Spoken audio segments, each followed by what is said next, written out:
nunca más oportuno decirlo, de escalada de la pandemia, que yo no sé por qué, pero ya nos habían dicho que ya había desaparecido, que ya no teníamos pandemia, pero bueno, yo sé que ustedes son gente muy prudente, se están cuidando muchísimo. Recuerden que los domingos platicamos con personas brillantes, platicamos con protagonistas de la vida pública mexicana. Pues yo hace tiempo que tenía ganas de tener esta conversación, pero la verdad es que con la escalada de contagios de COVID, porque por supuesto estamos hablando del COVID, que hemos visto en las últimas semanas, es más pertinente que nunca. Lorian Jiménez Faibi, doctora, ¿cómo estás? Qué gusto saludarte. ¿Qué tal, Julio? Muchísimas gracias. Un placer saludarte igualmente y estar en tu programa, de verdad, un gusto enorme. No, hombre, un gustazo. Oye, vamos a empezar por lo más reciente. Pues tienes libro nuevo y es un libro que, híjole, tiene un nombre aterradoramente preciso en por lo menos dos sentidos. Estás hablándonos de los muertos que no contaron. Seguimos hablando, por supuesto, del COVID y pues yo creo que los muertos no contaron, a ver si estás de acuerdo, en por lo menos dos sentidos, ¿no? Primero, porque no los quisieron contar, es decir, porque los números eran espeluznantes, ¿no? Y nos siguen dando la Secretaría de Salud, y Hugo López-Gatell particularmente, números bajísimos de contagios y de muertes. Pero también no contaron porque no contaban para el gobierno federal. Creo que se puede leer así lo que nos dices, ¿no? Sí, desde luego. Es decir, el título del libro, que es Las vidas que no contaron, tiene, de hecho, la intención expresa de tener esa doble acepción. Es decir, de denunciar este bajo conteo o subconteo en la pandemia en general, no solamente de las muertes, los casos, como bien lo acabas de señalar, y ha habido pues una falta realmente grave de transparencia en todo lo que tiene que ver con cifras de la pandemia. Es decir, hasta la fecha, por ejemplo, la gente quizá no lo visualiza, pero hasta la fecha no tenemos, por ejemplo, datos sobre vacunación. Lo único que sabemos es lo que nos dicen en las conferencias de prensa, ya van otros tantos vacunados y otros tantos vacunados, pero no tenemos realmente bases de datos que nos permitan saber, por ejemplo, de los vacunados, cuántos han terminado hospitalizados o cuántos vacunados siguen adquiriendo COVID, siguen contagiándose de COVID, muriendo de COVID, vacunados con qué vacunas son los que se están enfermando y hospitalizando con más frecuencia. Es decir, hay toda una serie de números que son muy importantes que el gobierno no está contando. Entonces, el título del libro tiene que ver, desde luego, principalmente pues con las vidas perdidas, pero las vidas que no contaron numéricamente, desde luego, esa es la primera acepción. Pero al no contarlas numéricamente, lo que el gobierno nos está dando a entender es que no fueron importantes. Es decir, esa es la segunda parte, no contaron en el sentido de que no fueron importantes para contar, ¿no? Entonces, sí, esta es la intención del libro y con ello, pues tratar de hacer un pequeño homenaje, honor a las familias y a familias, amigos, qué sé yo, colegas de personas que han muerto innecesariamente durante la pandemia y que pues están siendo revictimizadas al invisibilizarlas y normalizar su muerte sin siquiera tener pues la decencia de ser contados, ¿verdad? Claro, fíjate, empiezas el libro con un recuerdo personal, ¿no? Bueno, tú has estado muy involucrada desde hace pues año y pico o 2 años incluso en ayudar a la gente, en paliar un poco esta carencia gubernamental, pues ayudando a la gente que se contagia, ¿no? Pero cuentas un caso estremecedor, esa es la manera en que empiezas el libro, yo creo que muy acertadamente. Bueno, pues la hermana de esta mujer que te llama por teléfono está con una oxigenación ya muy precaria, se niegan a aceptarla en cualquier hospital e insisten en la estrategia que siguieron, que es la estrategia que causó ahorita te pregunto cuántos, pero una cantidad brutal de muertes, de mandarla a su casa.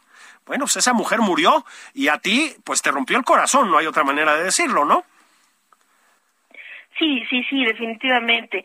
esta historia fue una de varias. O sea, yo junto con un grupo de médicos, de científicos, que hemos tenido durante la pandemia la intención pues de apoyar a la población con información. Durante la primera y segunda ola de contagios, los médicos, fundamos una asociación civil sin fines de lucro que se llama Salvemos Conciencia. A través de ella se daban los médicos, desde luego, no yo, ¿verdad?, pero los médicos que formaron parte de Salvemos Conciencia en su momento, atendieron a cientos, tal vez incluso miles de pacientes de forma gratuita durante la pandemia. Y entonces yo apoyaba con recibir las solicitudes, es decir, la gente escribía por correo electrónico o mandaba mensajes por WhatsApp solicitando a alguien que los apoyara médicamente, ¿no?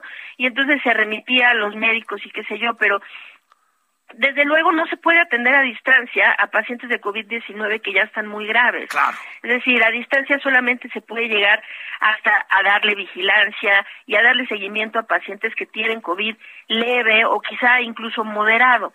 Pero gente que ya hay un punto en el que requieren ir al hospital, o si no va a terminar mal la situación, ¿no? Es decir, muriendo la persona. Entonces, este era uno de esos casos en donde los médicos no pudieron tomar el caso porque era ya demasiado avanzado. Y entonces, pero esa persona me llamaba y yo estuve en el teléfono con ella tratando de apoyarla y de pues acompañarla en este pues viacrucis realmente, sí, de tratar de encontrar un hospital para su hermana que venía muy grave y con el tanque de oxígeno terminándosele en el asiento de atrás del carro, y después de varios hospitales que estaban llenos y no pudieron recibirla, ella murió ahí en el carro con la hermana, ¿no? Como estos, hubo muchos casos, particularmente durante la segunda ola de contagios, que fue a finales de 2020, principios de 2021, y pues yo creo que esas son historias que necesitan ser contadas, porque necesitamos, además desde luego, de tener un proceso de rendición de cuentas, sí, de responsabilidad, de por qué pasaron estos eventos y cómo es que pudieron haber sido diferentes, cómo es que se pudieron evitar. Pues también yo creo que es importante para las familias entender qué fue lo que llevó a sus familiares a morir de estas formas tan trágicas, ¿no? Han sido demasiados miles de personas que han muerto ahora sí innecesariamente, de formas innecesariamente violentas y trágicas también, ¿no? Que creo que merecen respuestas.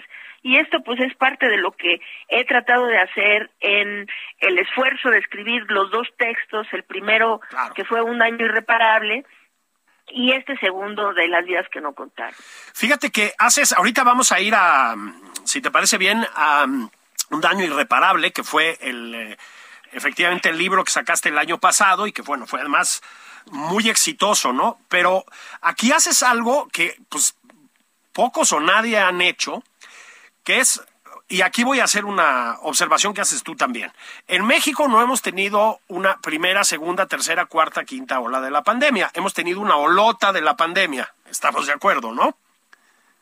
Sí, sí. O sea, nunca la hemos controlado, pues, ¿no? Ese es el tema, cosa que en otros países sí han logrado. Pero bueno, más allá de eso, estás entrándole el gobierno federal ha hecho hasta lo indecible para decir, esto ya se terminó. Pues no, este libro tuyo se remonta muy poquitito tiempo atrás, o sea, es un libro absolutamente vigente, y a lo que nos enfrentamos, y es lo que tú nos estás diciendo, es a que no solo no se ha acabado, sino que las consecuencias siguen siendo terribles, ¿no? Sí, las consecuencias siguen siendo terribles, y seguimos cada vez, es decir, las autoridades nos metieron en una suerte de círculo vicioso en donde la gente tiene una como desesperación por saber que ya estamos saliendo de la pandemia y cuándo se terminan las medidas preventivas y cuándo pueden dejar el cubrebocas y cuándo ya pueden despreocuparse y una serie de cosas.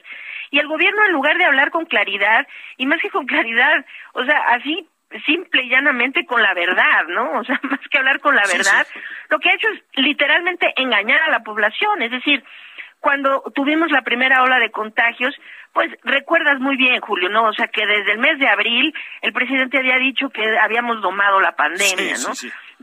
Después en mayo un poquito un poquito más adelante, mayo, junio, las cosas empezaban a complicarse más y sin embargo López-Gatell seguía diciendo que estábamos a punto de terminar con la pandemia, ¿no? Se levanta la Jornada Nacional de Sana Distancia, ¿no? Que era esto de que todo el mundo se encerrara y que qué sé yo, que sirvió absolutamente para nada, porque no se aprovechó ese tiempo para realmente tomar las acciones que eran importantes, o sea, cómo ampliar la capacidad de pruebas, realmente establecer una estrategia de comunicación efectiva con la población y tener una estrategia epidemiológica de contención que nos permitiera sí controlar la transmisión del virus una vez que la gente volviera a movilizarse, ¿no? Pero pues como no se hizo esto, hemos seguido como en una ola eterna. En nuestro país la pandemia nunca ha tenido periodos realmente de control. Y ahora es este círculo vicioso en donde el gobierno cada vez que viene otra ola dice ya con esta acabamos y con esta acabamos, y lo que han hecho es hacer que la población entre en una desesperación de yo ya quiero que, o sea, ya me prometieron que ya había terminado, claro. O sea, yo ya digo que ya terminó porque ya me lo prometieron, ¿no? Es una cosa completamente absurda. Mira, creo que hay un ejemplo muy, muy claro. Los países orientales o los países, sobre todo en sur y sureste asiático, vamos a decir, y en el Pacífico, ¿verdad? Estos países, es decir, una vez que entraron en el problema, estamos en pandemia, nadie les dijo cuándo se iba a acabar, cuándo necesitaban quitarse el cubrebocas, cuándo ya podían levantar restricciones, no, es decir, de aquí hasta nuevo aviso, y la gente no parece tener esa desesperación que se tiene acá en Occidente, en donde cada vez se le ha dicho a la gente el error de decir, ya bajaron los contagios, ahora todo el mundo se puede relajar. Esto lo único que ha hecho es garantizar que tarde o temprano volvamos a tener nuevas olas de contagio. Claro. Fíjate que es impresionante. A mí, digamos, de todo lo que también has en tus dos libros sintetizado, explicado, expuesto, lo que más me impresiona, a ver si estás de acuerdo, y esto también es muy importante en las vidas que no contaron, que ya les decía yo, el último de tus libros hasta ahora, el cubrebocas, la guerra del gobierno federal contra el cubrebocas. A ver si me logro explicar. Mira, que se hayan negado a aplicar pruebas masivas, lo entiendo desde la tacañería de este gobierno. No digo que lo justifico, o sea, es una abominación lo que hicieron, pero tiene por lo menos la lógica de que le salía caro, digamos, ¿no? Con las vacunas hicieron otro tanto, luego ahí medio metieron parches y acabaron gastando dinero, pero no querían comprar vacunas, no nos hagamos tontos, ¿no? Pero el cubrebocas, Lorian, es decir, es el recurso más barato y más eficaz que tenemos. ¿Por qué la guerra contra el cubrebocas? Dices tú, todavía en la página oficial del gobierno federal, cuando hablan de las medidas contra el COVID, no incluyen el cubrebocas. ¿Tú lo entiendes?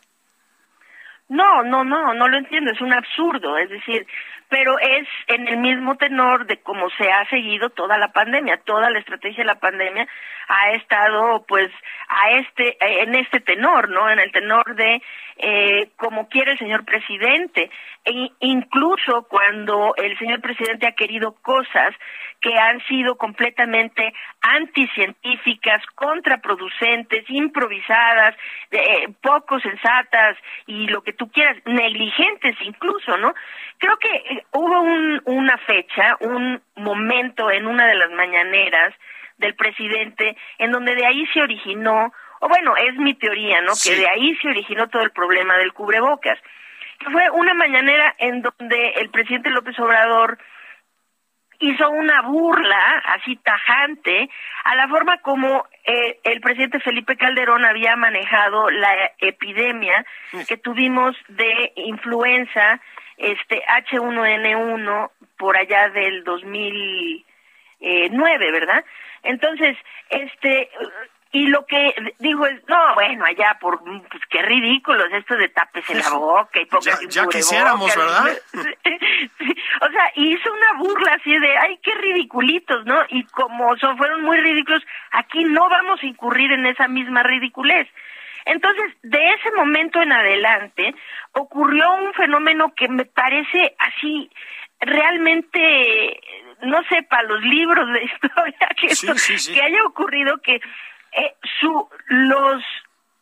las autoridades de salud de nuestro país, las visibles por lo menos, como López-Gatell y el doctor Jorge Alcocer, o sea, secretario y subsecretario de Salud, de ese momento en adelante lo que han hecho es, no han dejado de ser científicos, dejaron de ser médicos y se tornaron en simple y sencillamente voceros de los deseos del señor presidente con relación a la pandemia.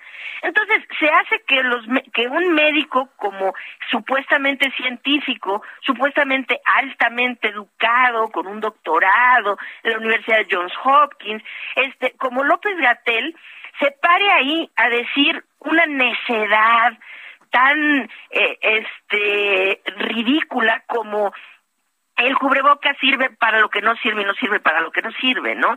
Es decir, esto no nos protege, y hacer esta controversia eterna de estarse peleando con el cubrebocas. Y entonces, pues lo que hizo es eso, pues perdura hasta el día de hoy. Eso que hizo es un daño que nos sigue afligiendo hasta el día de hoy, ¿no? Es impresionante porque ahorita vamos a hablar de López-Gatell porque, insisto, es el gran protagonista de ambos libros, pero sobre todo de tu primer libro, ¿no? El daño irreparable. Pero el caso de Alcocer, Lorian, es decir, a ver, el doctor Muerte, como se le llama en este espacio, la verdad es que no le conocemos un resultado efectivo contra nada en su trayectoria, ¿no? Es un ideólogo y un mal político. Pero Alcocer tenía una trayectoria. Es increíble cómo se ha degradado la calidad científica, lo dijiste tú, de unos cuantos personajes cercanos al presidente, ¿no? Bueno, es realmente impresionante y debo decir que incluso es muy triste, porque el doctor Alcocer realmente fue un académico, un médico muy respetado, de una trayectoria muy reconocida, y que no, por alguna razón muy sui generis, no le ha importado echar toda su trayectoria académica por la borda para unirse a un discurso que de antemano sabe que no tiene ningún sustento en la ciencia. Es decir, el doctor Alcocer pudo pararse igual como el absurdo de López-Gatell. Es decir, cuando el presidente ha dicho, ¿saben qué? No me consta porque no estoy tras bambalinas, pero pues uno solo puede asumir que el presidente dice, se acabó, ya no vamos a gastar en vacunas. Claro. A ver, Hugo, o López-Gatell me refiero, tú te paras ahí y justifica por qué los niños no se van a vacunar. Entonces este señor se para y justifica lo injustificable, ¿no? Trata de defender lo indefendible. Cuando lo hace López-Gatell, pues bueno, es como que, pues sí, también la gente nunca le creyó demasiado al señor, ¿no? Pero cuando lo hace el doctor Alcocer, yo siento, la verdad, en el fondo, una enorme tristeza de que este hombre vaya a terminar sus días en este nivel de desprestigio y de desprestigio, puedo decir, ¿no? Él se paró a decir, yo no vacunaría. Este es un médico que tiene estudios e investigaciones en el campo de la inmunología. Y él se paró ahí a decir, yo no vacunaría a mis nietos porque pues los niños tienen un sistema inmunológico muy a todo dar. ¿Y para qué se los estropeamos con las vacunas? O sea, el señor literalmente se paró ahí a dar un discurso de anti-vaxxers, ¿verdad? De antivacunas. En donde pues no hay manera de que eso se pueda justificar. Ahora está parado ahí diciendo que por qué no le damos un buen vuelo a la medicina alternativa, ¿no? O sea, ¿por qué no? Oiga, no sé, eso puede ser papel de alguien pero no puede ser el papel de un médico, de un científico que tiene como funcionario público el papel de ser el secretario de salud de una nación. Completamente. Mira, ahora, si me permites, vamos a hacer una pausa rapidísima y regresamos a recorrer tu vida y obra. ¿Cómo la ves? Bueno, y le pegamos un poquito a López-Gatell también. No me tardo nada. No me tardo nada, querida doctora. Familia, venimos enseguida.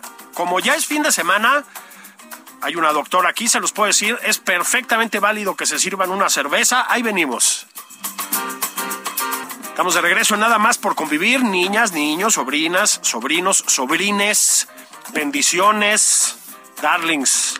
Estoy platicando con la doctora favorita de la cuarta transformación de la vida pública de México,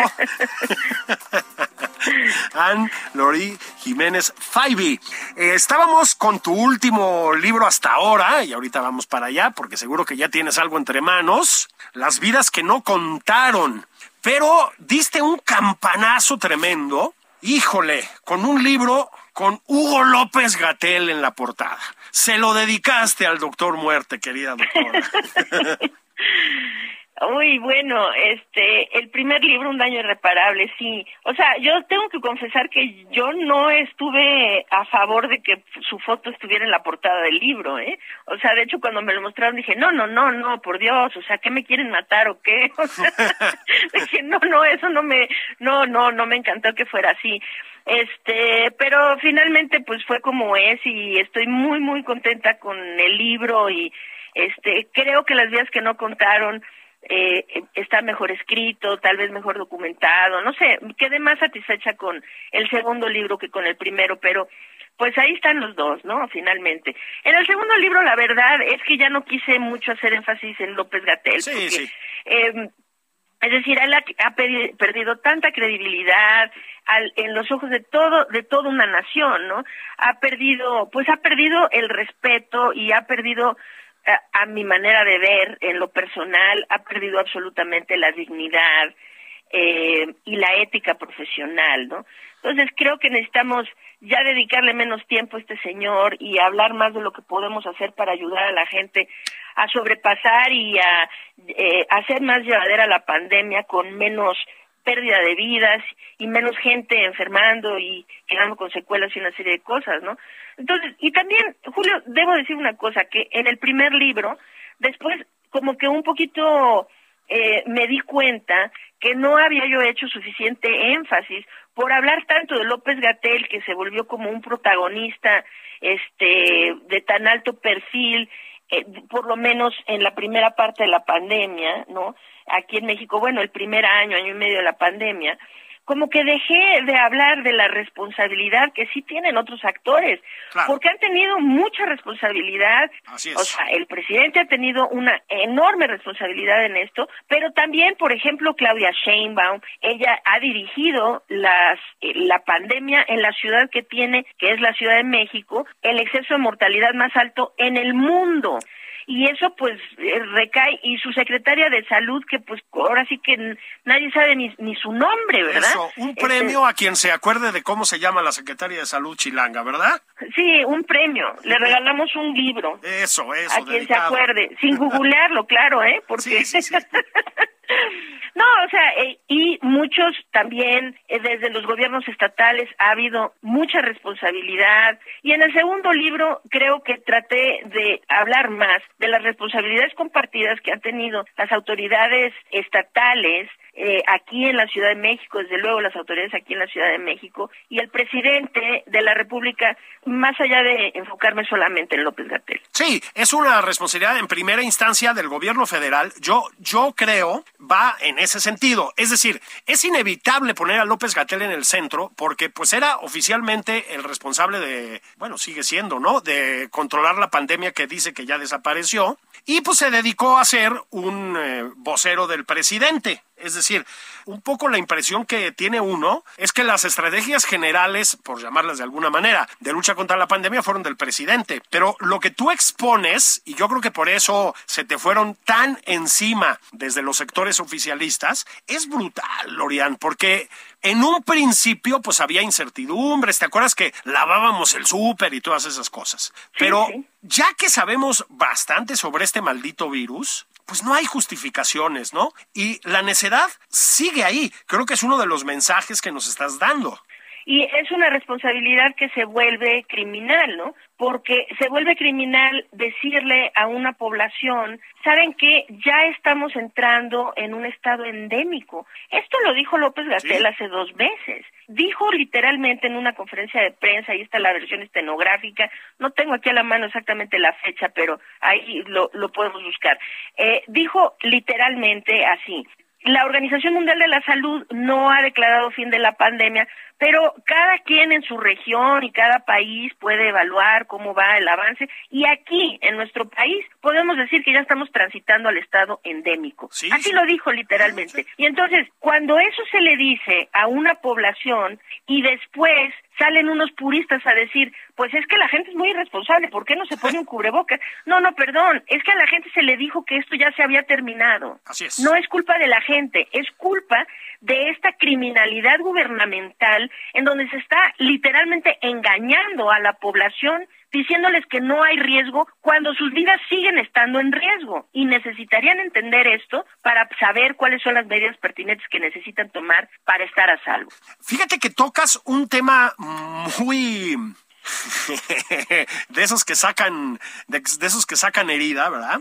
Que es el de la vacunación. Fíjate que el gobierno federal y también el gobierno de la Ciudad de México, me refiero a estos dos, pues porque son los que me tocan más cerca por Chilango, ¿verdad? Han cacareado como un tremendo éxito en el proceso de vacunación. Bueno, pues tú pondrías algunos matices a esa afirmación, ¿no? Sí, bueno, más que matices aquí, o sea, sí, lo pinto de otro color completamente, sí, claro. Es decir, a ver, cosas que sí. México fue el primer país en Latinoamérica que empezó a vacunar, eso está muy bien, el 24 de diciembre del 2020, de hecho, se colocó la primera vacuna, ¿no? Se administró la primera vacuna. Ahí, pues, fue como se hace generalmente, pues, un ejercicio propagandístico en una de las mañaneras, entonces se vacuna a una enfermera y se hace todo un show y no sé qué, muy bien. En realidad no inició la vacunación hasta ya tarde en el mes de enero del 2021, principios de febrero, donde pues sí, se empezó a vacunar a los profesionales de la salud, una serie de cosas. Uh-huh. Bueno, sí, claro, fuimos de los primeros, sí, nada más que ahora nos quedamos en el último lugar.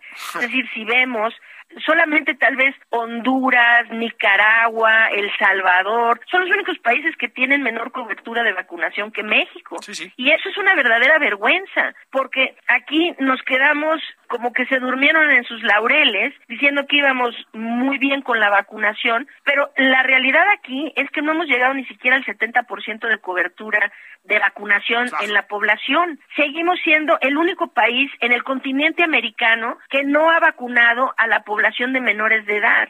Es decir, sí, ya se abrió supuestamente la vacunación, sí, ya llegaron las vacunas pediátricas de Pfizer, pero hasta ahorita ni siquiera se han terminado de vacunar a los de 10 y 11 años. Sí. Ahora nos están faltando desde los 6 meses en adelante, porque pues aquí al gobierno muy convenientemente se le olvida o omite señalar que ya existe una vacuna, 2 vacunas aprobadas de Pfizer, una de Pfizer, una de Moderna, para el grupo de 6 meses a 4 años. Uh-huh. Entonces, nos está faltando toda esa población sin vacunar. La vacunación ha sido lenta, ha sido de mala calidad, no sé cómo decir, no tuvo que haber sido tan cuesta arriba, vaya. Es decir, en la cuarta ola ya habíamos tenido, Julio, esto creo que la gente como el gobierno no da estos datos, creo que son datos que a la gente no le quedan claros. Los adultos mayores empezaron a vacunar primero. Conforme se fueron vacunando, las muertes en ese grupo empezaron a disminuir de forma realmente muy importante. Disminuyeron dramáticamente durante meses, pero sabíamos que a los 4 o 5 meses requerían un refuerzo, mismo que López-Gatell se empecinó en decir que no era necesario, que no había evidencias, que no lo necesitaban, y entonces ese refuerzo les llegó, en lugar de a los 4 o 5 meses, les llegó casi un año más tarde. Y entonces, si vemos ahí las cifras, hay algo que es realmente muy lamentable, que es las muertes en adultos mayores disminuir, y por la falta de refuerzos, a finales de la tercera ola y sobre todo durante la cuarta ola, las muertes en el grupo de mayores de edad volvió a subir, a convertirse en el grupo pues que más ha padecido en ese sentido. Fíjate, ¿eh? Bueno, ¿y qué me dices de la negativa que parecía eterna, al final se hicieron para atrás, de vacunar a los menores de edad? O sea, ahora lo hacen y lo cacarean. Se negaron. Hay videos de López-Gatell diciendo que no, después de decir que sí, a propósito. Es decir... Bueno, además es que tenemos que decir que no solo se negaron así de, pues no hay dinero, no hay presupuesto, no podemos ahorita comprar vacunas, una serie de cosas. No, pararon ahí al secretario de Salud a decir que no era necesario, que de hecho podía ser contraproducente y dañino para los niños vacunarse. Es decir, lo hicieron a un grado en el que ahorita no pueden quedar más que en ridículo de finalmente haber admitido que pues sí es indispensable vacunar a los menores de edad, ya se están vacunando los menores. Entonces nada más hay que retomar ese audio del secretario de Salud donde dice que tal vez la vacuna podría estropear su maravilloso sistema inmune, ¿no? Sí, entonces sí. Realmente pues patético, no sé qué calificativos más usar. Es una cosa brutal. Ahora, ya no hay que estar hablando tanto de gente fea, ¿verdad? Porque sí. se nos va a encoger el corazón un poquito más todavía. Aquí hemos dicho claramente que no queremos al doctor Muerte y lo vamos a seguir diciendo. Pero hay que recordar también cómo llegaste a escribir este libro. Es decir, eres una persona, y por ahí quiero yo empezar, que has estudiado mucho. Te gusta mucho estudiar, ¿verdad? Pues no sé si me gusta mucho, pero lo he hecho, sí. Sí, pues sí. Cuéntanos un poquito de tu trayectoria. Eres, para empezar, un producto de la Universidad Nacional, hoy estigmatizada. Sí, desde luego. Yo, me titulé en la licenciatura, en la carrera de cirujano dentista. Soy odontóloga en licenciatura, ahí de la Facultad de Odontología de la UNAM. Después de la licenciatura, pues yo iba a ser dentista, punto, ¿no? O sea, esa era mi meta. Esa era tu onda. Ajá. Sí, esa era mi onda completamente, sí, claro. Entré a estudiar para ser dentista, para ser odontóloga, porque amaba esa carrera, es lo que quería hacer y yo iba a dedicarme pues a la práctica clínica, como cualquier dentista que entre a estudiar odontología, ¿no? Pero en el último año de la carrera yo hice el servicio social en un laboratorio de investigación en la Facultad de Medicina. Es el laboratorio que estaba encabezado de patología experimental, que estaba encabezado por el doctor Rui Pérez Tamayo. Nada menos. Fallecido. Sí, ahí yo hice mi servicio social durante el último año de la carrera. Entonces, vamos a decir, en las mañanas yo iba a la clínica periférica, que es como el último año de la carrera se hace eso, principalmente es práctica clínica todo el tiempo, ¿no? Se atienden cientos de pacientes, ¿no? Y entonces, pues en las mañanas iba yo a la clínica y en las tardes me iba al laboratorio. Y lo que me ocurrió fue, pues, realmente como una suerte de epifanía o no sé. Es decir, no fue que me dejara de gustar la odontología o no me sintiera capaz de ejercerla adecuadamente o con calidad o qué sé yo, sino que realmente me enamoré de la ciencia. Entonces me enamoré, cambié la filipina por una bata y la pieza de mano por una pipeta, ¿verdad?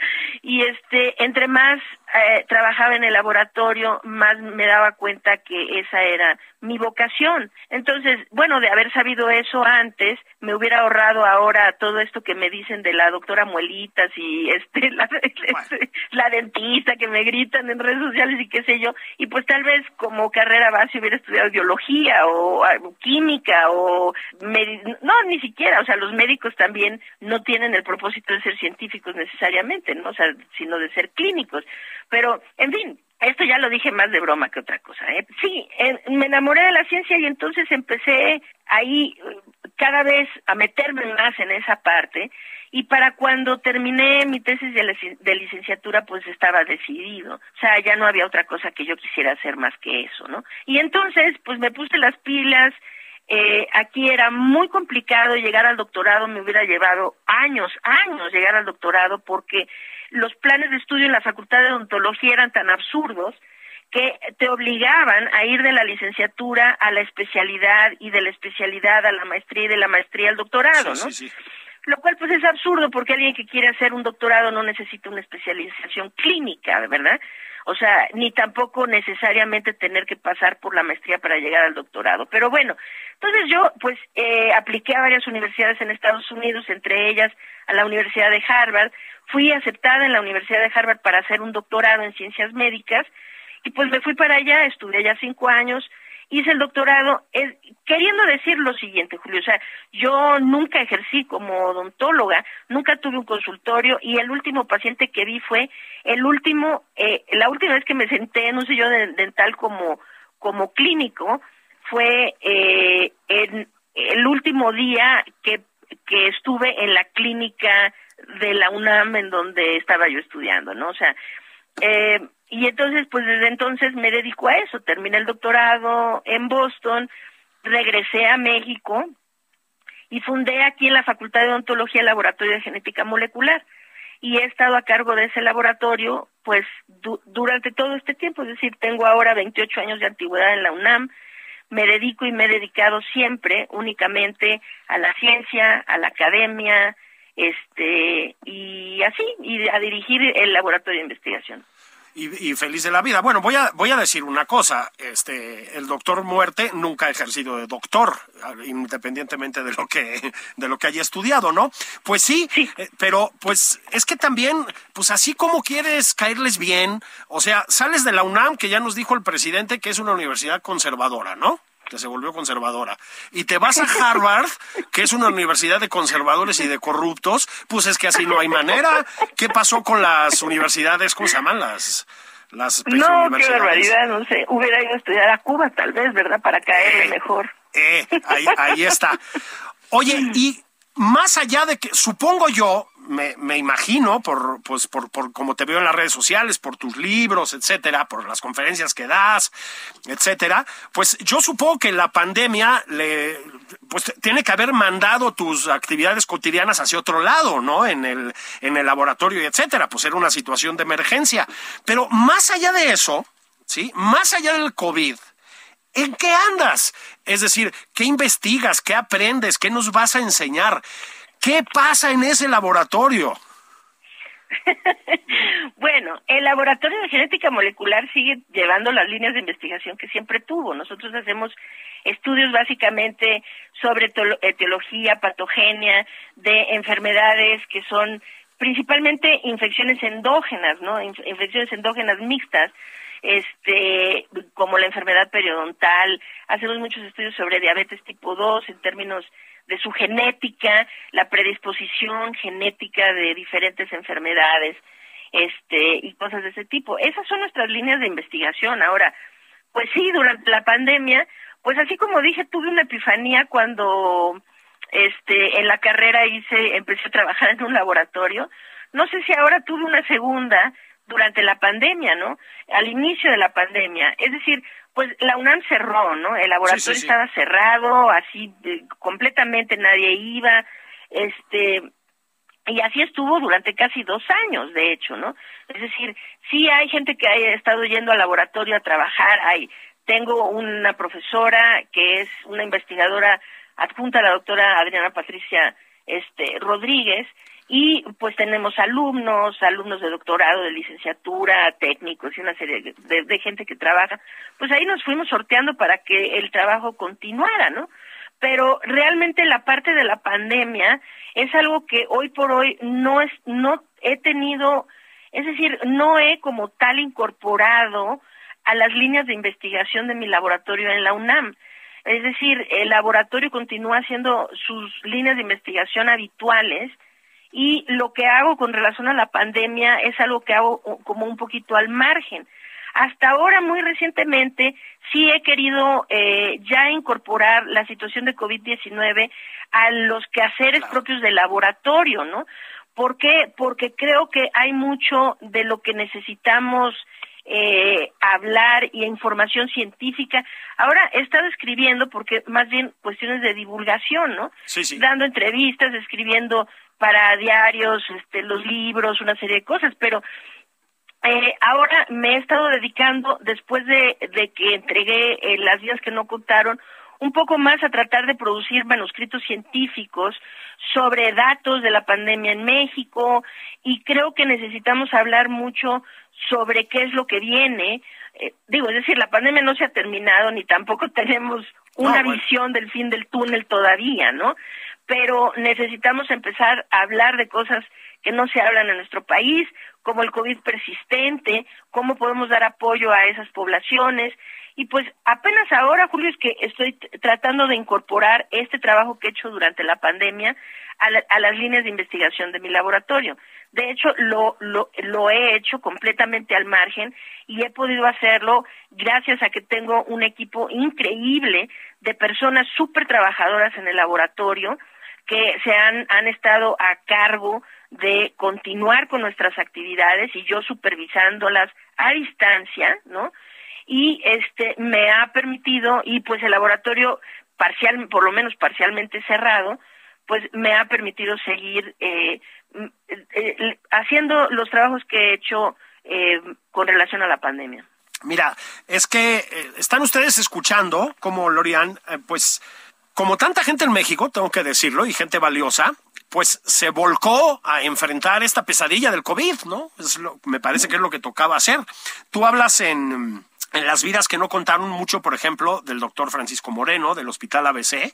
O sea, ha sido muy importante, no solo pues porque atiende gente y la ayuda y etcétera, sino porque ha contribuido mucho a divulgar información. Y como él, pues Alejandro Macías, bueno, insisto, tú para empezar, Guillermo Torre de Tech Salud, desde el ángulo matemático Arturo Ederly, pues también eso ha sido bueno, ¿no? A lo mejor hay que terminar con esa nota positiva. Sí, claro. Eso ha sido bueno sin duda. En mi caso fue así como que empezó la pandemia, yo realmente nunca pensé presenciar en mi tiempo de vida un evento epidémico de esta magnitud, ¿no? Y yo pues había seguido durante toda mi vida epidemias y otro tipo de cosas, entonces los brotes de ébola en África, cuando aquí han habido brotes de cólera, de difteria, no sé, de diferentes enfermedades, las recientes de chikungunya, de Zika, qué sé yo, ¿no? Pues a eso me dedico, ¿no? Pues soy microbióloga, o sea, pues es algo que me apasiona, pues eso lo había estado siguiendo, pero nunca realmente me entró como un sentimiento de sí. Hubo un momento en la vida en donde mi opinión académica, profesional, importaba alzar la voz y hacer un esfuerzo por cambiar el rumbo de donde iba la situación. Fue en ese momento, ¿no? Esto fue al inicio de la pandemia. Yo escribí un artículo para el diario Reforma. Esto fue por allá de mayo del 2020, ¿no? Que se publicó, se llamó El fiasco del siglo, y desde ese momento pues empecé a dedicar mucho de mi tiempo a alzar la voz, porque realmente sentí que era un compromiso, pues ahora sí que una responsabilidad moral, pero profesional, ¿verdad? Que quienes sí sabíamos que estos mensajes que López-Gatell estaba dando iban a llevar a mucha gente a morir, ¿no? Y que necesitábamos desde la perspectiva científica y académica alzar la voz para tratar de corregir el rumbo, ¿no? Y entonces esa fue la razón inicial por la que empecé a dedicarme a esto. Y una cosa fue llevando a otra, y pues ahora, pues sí, ha dado esto, no sé, algún tipo de, un sentir como de propósito renovado en mi vida, de pensar que he podido hacer alguna diferencia positiva en las vidas, o sea, un grano de arena, contribuir un grano de arena a esta situación tan trágica, y pues desde luego que quiero seguirlo haciendo, ¿no? Entonces, pues, por eso te digo que pues tratando de incorporarlo ahora ya formalmente a las líneas de laboratorio. Pues muchas felicidades, querida Lorian, y muchísimas gracias por estar aquí conmigo. De verdad, un gusto platicar contigo. Te mando un abrazo, ya platicaremos, porque lamentablemente sigue habiendo un bicho por ahí. Así es una desgracia, y la verdad es que pues ahorita como se ve la cosa, pues no estamos viendo la luz al final del túnel. Hay que seguir en este canal, pero en el canal no de ignorar el problema o de acostumbrarnos a los enfermos y a la muerte, sino de realmente decidirnos a tomar las acciones pertinentes para detener la transmisión de este virus que se está complicando cada día más. Así que nada, Julio, al contrario, te agradezco mucho la invitación, ha sido un placer estar en tu programa. Muchísimas gracias y muchas gracias a todas, a todos y a todes. Adiós, sobrinas, sobrinos, nos escuchamos en unos días o escúchenos en redes, como tiene que ser, desde cualquier dispositivo. Un abrazo.